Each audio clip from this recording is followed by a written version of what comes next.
Hi team everyone, Physio Megan here. So today I want to talk to you a little bit about knee pain and more specifically knee pain at the back of the knee.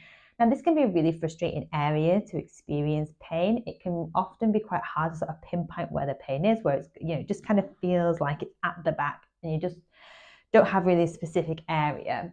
So I just want to go through lots of the different things that could be going on. So the first thing that I would probably want to look at is whether you've got any instability within that knee. And I might be looking initially at what we call a meniscal tear or an issue with your cartilage. So you have your shin bone and your thigh bone. Thigh bone sits on top of shin bone. And on top of that shin bone, you have this cartilage. Now, when you get degenerative changes in that cartilage, refer to that as osteoarthritis. And you can get twisting type injuries and we can tear that cartilage in some way. They'll be asking questions about instability. Is it locking? Is it clicking? Is it giving way on you? Is there any swelling there? That's one thing that we might look at. Now, as well, within the inside of that knee, we have our cruciate ligaments, so our ACL and our PCL. Now, these, what they do is if you imagine again that thigh bone and that shin bone, these stop that shin bone from moving back and forward when you're running. Often occur with some sort of deceleration type mechanism. Probably thinking more of the fell runners than the sort of consistent road runners, or potentially if you're doing some sort of like sprint type training. So there's ways that we can assess that by moving that tibia back and forth to check for instability.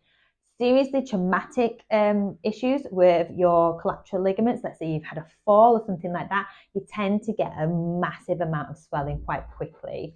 And I would recommend that you always go to hospital if you get a huge amount of swelling really quickly in the knee, just so we can rule out things like fractures as well. And so you've got the ligaments in the middle. Now you've also got ligaments out to the side. Now these are quite superficial in your knee. I'm poking my knee here, and you can often feel quite tender if you have sprained one of those. And you might find that if your medial or collateral ligament, the ones on the side of your knee, have been injured, you find sort of side to side movements or turning movements probably the most uncomfortable. And again, we can do tests to see if there's any instability there.